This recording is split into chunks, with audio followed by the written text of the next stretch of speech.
ఖాన్స్ మధ్య box office fight గురించి తెలిసిందే. కానీ ఇప్పుడు సీక్వెల్స్ ఫైట్ జరుగుతోంది. షారుఖ్ మై హూ నాకు సీక్వెల్ చేస్తానంటుంటే అమీర్ గజనీకి సీక్వెల్ చేస్తానంటున్నాడు. అసలే సీక్వెల్ ఖాన్ గా పేరు తెచ్చుకున్న సల్మాన్ ఊరుకుంటాడా? బాయ్జాన్ కూడా తన కెరియర్ లో బిగ్గెస్ట్ బ్లాక్ బస్టర్ గా నిలిచిన చిత్రానికి సీక్వెల్ చేయబోతున్నాడు. ఆమీర్ ఖాన్ గజనీ సీక్వెల్ చేస్తానంటున్నాడు. ఇటీవల తండేల్ హిందీ ప్రమోషన్స్ లో సైతం ఇదే విషయాన్ని చెప్పుకొచ్చాడు. మరోవైపు షారుఖ్ మైహోనా సీక్వెల్ కు గ్రీన్ సిగ్నల్ ఇచ్చినట్లు ఇటీవలే బాలీవుడ్ కు లీక్ ఇచ్చాడు. ఇప్పుడు సల్మాన్ ఖాన్ కూడా 2014 బ్లాక్ బస్టర్ కిక్ కు సీక్వెల్ చేస్తానంటున్నాడు. ప్రస్తుతం మురుగదాస్ దర్శకత్వంలో సికిందర్ అనే మూవీ చేస్తున్నాడు సల్మాన్. ఈ సినిమా ఈద్ కు రిలీజ్ అవుతోంది. ఈ చిత్రం తర్వాత తమిళ దర్శకుడు అట్లీతో భారీ మల్టీ స్టారర్ మూవీ చేయాలనుకున్నాడు సల్మాన్.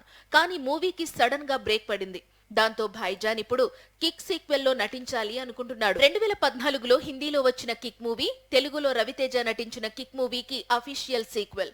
ఆ తరువాత మాస్ రాజా కిక్ 2 చేసి డిజాస్టర్ చూశాడు. కానీ సల్మాన్ ఖాన్ మాత్రం చాలా ఏళ్లుగా కిక్ సీక్వెల్ స్టోరీని హిందీ దర్శక నిర్మాత సాజిద్ నడియావాలాతో రెడీ చేయిస్తున్నాడు. గత ఏడాది స్క్రిప్ట్ లాక్ అయింది. ఇప్పుడు మూవీని సెట్స్ పైకి తీసుకెళ్లి వచ్చే ఏడాది క్రిస్మస్ కు మూవీ రిలీజ్ అయ్యేలా ప్లాన్ చేస్తున్నారట. తొలి భాగంలో హీరోయిన్ గా నటించిన జాక్వెలిన్ సీక్వెల్ లోనూ నటించనుంది.